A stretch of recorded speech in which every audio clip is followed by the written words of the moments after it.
We are All live. right. Welcome back. We have another great live this week. This one is a really good one because I get asked about it a lot. And I think because it's summertime and everyone likes to get out and about, is always a concern. And everyone wants to make sure their dog's well mannered. But we're talking about making sure your dog is less fearful in public when you're out and about socializing them. And just when you're out and about in general, if you have a dog that's fearful or even shy, or, just not great when you take them out, there's some things that you can do to make them less fearful. But before we get into that, it's very important that you understand your dog's body language and how they are presenting themselves before they even go out into public, and things that you can look for that kind of shows that they are stressed or that they may be a little bit fearful. So I'm just going to go through those. So one behavior that you can kind of look for a body language is that if your dog's yawning, usually I always joke and tell folks, it's not that they're tired, but you always want to give the context of which is happening. So if your dog's yawning and say you took them for, like, they've been playing all day long at a doggy daycare, then they probably are tired. But if you know for a fact that you're in an environment where your dog is fearful or something and they're yawning, that is definitely a sign of stress. So it's not, anything like, anything else. So just keep a note that if your dog is yawning, that could be a sign of stress. Also, if they show disinterest, if they're ignoring like things that you normally would do with you. So a lot of times, if a dog sees something that they're fearful of, that you may see them look down and start sniffing and stuff like that. Those are all called in dog training world displacement behaviors. So dogs will actually do that and they won't listen to you or anything like that. Things they would normally do within your presence, they start not to do, like, searching in the grass, or if you're calling their name, they may not listen to you. Those are all signs of stress.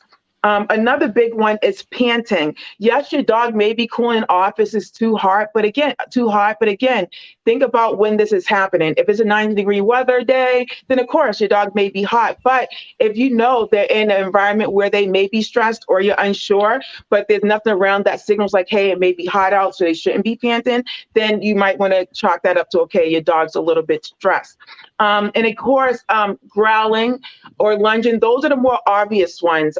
So those could be a sign that your dog is scared, or whatever was being presented in front of them, whether it's a dog or another person. But again, I have seen dogs lunge because they're just excited to meet another dog or person. So you know your dog, you know how they react, and so you kind of want to take that into consideration. Does Archie? How is he when he's out and about in public? If he sees another dog, we're always careful, just because Yep. he does react. Sometimes it's because he wants to play. Sometimes it's because he just doesn't like the other dog. But Yep. other times it's like he will get to him. But we keep an eye out for him because he will stress on, sometimes stress shake and that sort of thing, and just like Exactly. looking for things like that, right? And Yep. I always look when there's a dog or he sees a dog. I'm looking at his body language. Does he get tense? Does his jaw stiffen? Does his mouth Yep. close? All those And signs. and as soon as I see anything like that, I have a high value treat in my hand, and I want a stick that I snap, and so like there are treats that you can snap, so that breaks him out of his like Yep. his Exactly. fog, so his focus. Um, Mhm. but I look for that, and then if we need to, whatever tactic I need to imply at that point, I'll do that, depending on how close they are and everything. Exactly, and what Scott's talking about, far as what did you just mention? The one, so just this other, so these are just some of the body language signs that will present Yeah. if your dog is a little fearful or stressed. But just like Scott said, I always talk about your dog tensing up. Like when they stop and they look, they're making a decision there, and you can help them along and stuff like that. So there's other things you look for, but these are just some that are the common ones that your dog may do that you can look for to see if your dog's stressed. Now, far as what to do to kind of help socialize your dog and make them less fearful when they're out and about. So, ideally, if a dog is shy or they're fearful or something, you want to work on some confidence building skills. You want them to be like proud to, meet and greet another dog, or just feel confident when they see them. You don't want them to be shy or fearful. So, I always talk to my clients about this as well. If you were never to train your dog a day in their life or whatever, if you just be consistent with the routine that you have with them, they will learn. They will learn. Like if you never taught your dog to wait at the door, but if you stopped and waited at the door every single day, they'll know that's part of the routine and they will sit. So just being predictable wherever you're taking your dog, especially if they're fearful or shy. And so I talk a lot about, if you're going to bring your dog out to socialize them, I know it's ideal to take them to the same places or to different places, so they do have those experiences. But how about sticking to that one place for a little bit? Just so they're familiar with the routine, they're familiar with, the setup, getting out the car, how long they're going to walk. So try to take them to the same location that you frequent all the time and let them get used to one spot before moving on to the other. Because even though you're taking them to the one location, if you go at different times a day, it's still socializing them to different things, because there's going to be more dogs there at sometimes than others, or people, or, it may be a little bit, cooler out. So there's, more birds than not. So just take them to the same place, keep on the same routine, and you'll notice that they will gain a little bit more confidence. They will be less fearful. Also, another big one, get your dog into some type of training. Basic obedience is ideal to build your dog's confidence, because they do quick wins. You ask them to sit, you give them a treat, they feel good about themselves. And so even when you take them out and about to socialize them, have them do a sit stay, have them do it down, or whatever training you're working on with basic obedience, you want to do that with the dog. Because, also when you're doing it out and about, it's like not, they're focused on you, and it's building up their confidence as well. But you want to start it ideally at home, just to build it up in home, and then you can use it when you're out and about. Do you ever do basic obedience with Archie when he's on walks or anything like that? We'll do stuff here and there. Yeah. We did a bunch of rounds of obedience, so it's more like practicing things and that sort of thing. We knew he was going to be big, so we invested in training just so we didn't run into accidental situations and that sort of thing. And then we try to do training like indoors, not much obedience, but just like even like fitness training, or just keeping his brain active and mental challenging stuff, just to like get him there. So when we do have things, when we're out and about, he's alert and everything, and he'll react to our voice, and we have commands. Exactly. Get them all trained in home. I always talk about starting in home first before going outside, but definitely basic obedience. And also, you want to use, like I said, the basic obedience as life rewards for the dog. So, once they're always in training mode when you're doing sit stays and stuff like that, but try doing it as part of everyday life.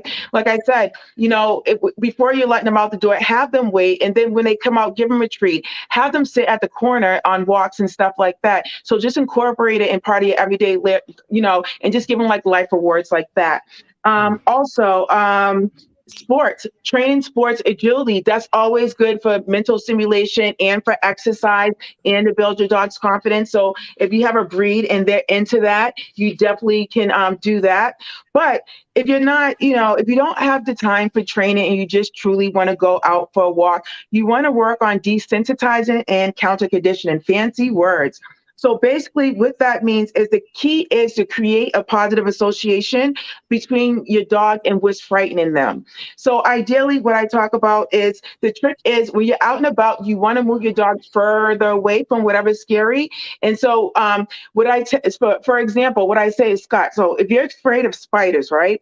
And I came from right behind you right now and dropped the spider in your face, you probably freak out and drop back, right?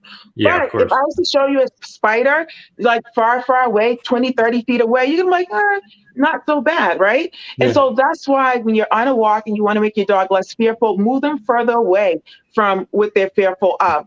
So if they're fearful of dogs, move them further away. Just move off to the side. You never want to kind of walk straight on to whatever they're fearful. Just try and move in diagonal. Move, even if you have to flee and go in the opposite direction. So that's going to be the key. You want to make sure that they're not being triggered. So they're farther away so where they're not triggered. So ideally, if you see a dog and your dog starts barking and lunging or whatever the behavior, body language is, move them further away until they're like, until they're relaxed, and then you can continue on your walk once you created that distance. And that's where the kind of desensitizing comes in, moving further away. And when I talk about counter conditioning, and that's where you give them a treat when they're further away, when they're kind of relaxed, when they see that thing, or not thing, but the dog or the person, whatever they're frightened of. You don't want to give them a treat when they're triggered because they're not listening to over threshold. So, okay, move them further away. And then when they see that trigger again, you're going to give them a treat.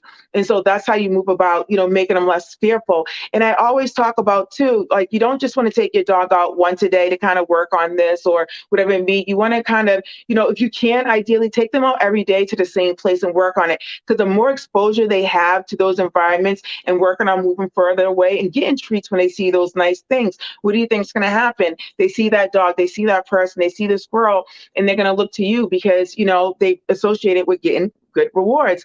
And so that's how you go about, socializing your dog, getting them out there, but at the same time, if you have a fearful dog, just moving them away. And if you're ever in a situation where you can't escape, say you're like on a, walkway where you can't, move off to the side, just go in the opposite direction. I even talk to people about going behind cars or even a tree or a bush just to block that visual cue until you can move further away and things like that. Have you ever tried to do any of that with Archie? Like when he gets like overexcited? Yeah, we try to if I need to, I'll even just stand in between him. If I see someone, if I think we're going to cross, I'll get him on the opposite side.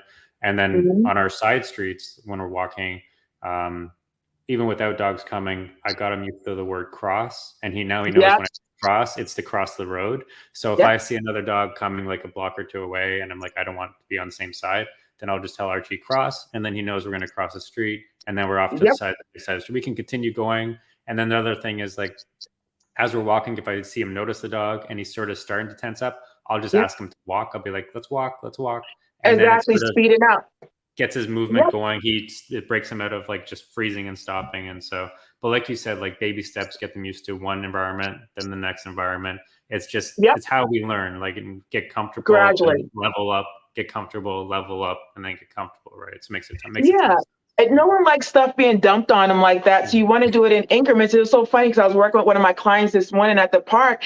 And I'm telling you, even like I said, even if you never do training, if you know how to manage the situations, like I'm telling you, moving further away. And she was amazed. Her dog didn't bark, didn't growl. And she was like, my dog never does this. I'm like, as long as you know how to manage the situation and know what to look out for, your walk is so much easier. So with that being said, I hope you guys gained some useful tips to kind of get your dogs out there and socialize them if they're a little bit fearful or shy. It does work. Just give it a go. If you guys have any questions, you know how to reach me. You can always reach me at Down for Paws on any other social sites or just in general. Scott, do you have anything to tell the folks to piggyback off of? That's pretty much for this week. One quick pro tip that Pam talked about but didn't fully explicitly say: dogs are always learning. So whether you're training with them or not, they're always learning. She referenced that sort of idea many times today. So you walk away with one thing other than the step stuff. Dogs are always learning. So like she said, you don't have to be training with them for them to be actually learning and training. So awesome. Exactly. Absolutely.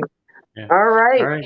Sounds good. So we'll see you next week with another great live, and enjoy your weekend. Bye, everyone. All right.